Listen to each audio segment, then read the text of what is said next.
Aloha! I only have 24 days before my graduation and this is my day 8 vlog. And today, I'm with Fatima! And may make-upan niya ako. Tapos habang minimake-upan niya ako, nag-make siya ng questions. Sasagutin ko siya habang minimake-upan niya ako. So, ano pa inantay natin? Let's go! Pero mag-umpisa sa yellow, and then sa orange, and then sa red. Okay. Okay. Sing.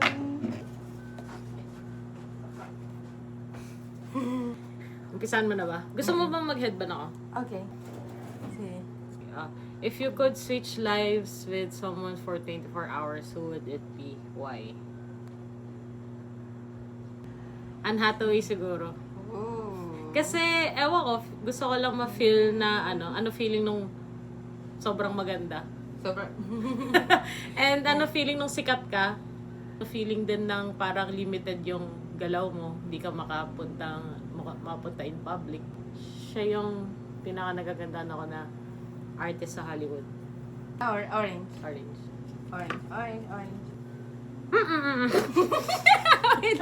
What's a moment you wish you could experience again for the first time? Yung pagpunta ko dito sa BYU Hawaii, unang araw, yung feeling, tapos yung excitement, tapos yung bago lahat sa akin.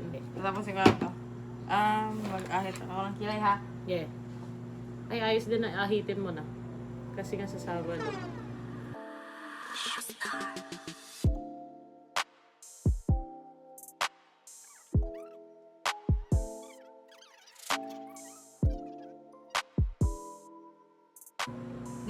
Nandaw ba yung sticky niya? Ha. Kasi yun yung grip. Pero parang ano lang siya, moisturizer na natuyo. Okay. Guys, meron pala akong vlog dati 5 years ago na minikapan ko sarili ko. Panoorin nyo. Ilalagay ko yung link sa caption. So, mami lang ako. Ito gusto kong gamitin sa'yo, pero hindi ko alam kung ka-shade mo siya. Hmm. Para malaman kung ka-shade mo siya is sa... Dito. Mm-mm.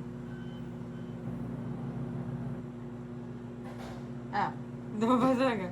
Feeling ko, hindi. Mas dark to, di ba? Hindi ako. May mas light ka ba? Ito yung light. Okay.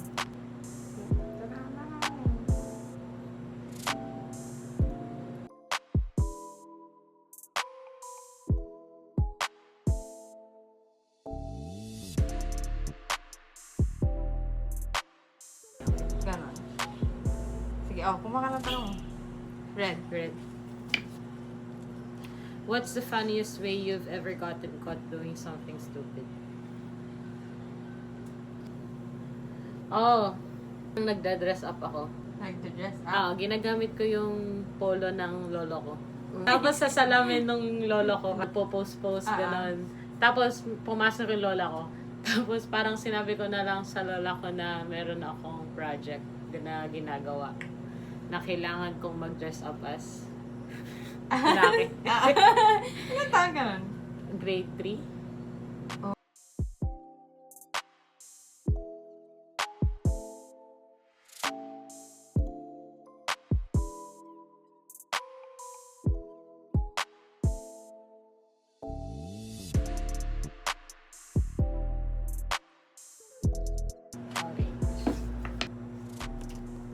What's something you wish people understood about you without explaining? Siguro yung pagiging ano ko. Ayun, yung pagiging aloof ko sa ibang tao. Yung pagiging aloof ko kasi may reason siya. May deep reason siya. Hindi lang dahil ayoko makipag-usap. Siguro, I'm also protecting myself dahil sa mga past experiences ko. Ayun, yun lang.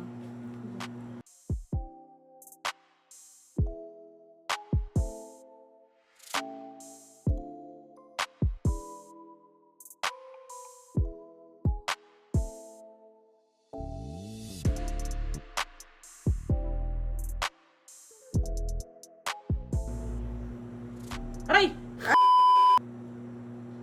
Mag-sa-ayos mo na tayo. Ano yan? Blush on. Parang candy.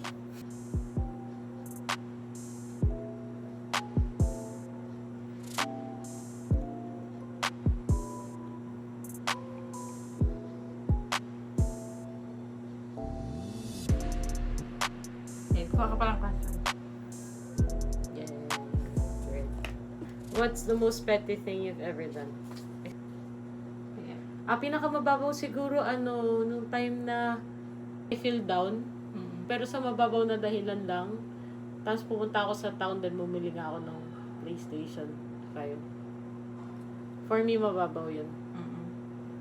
Kasi ang babaw na dahil lang doon, bumili ka ng PS5.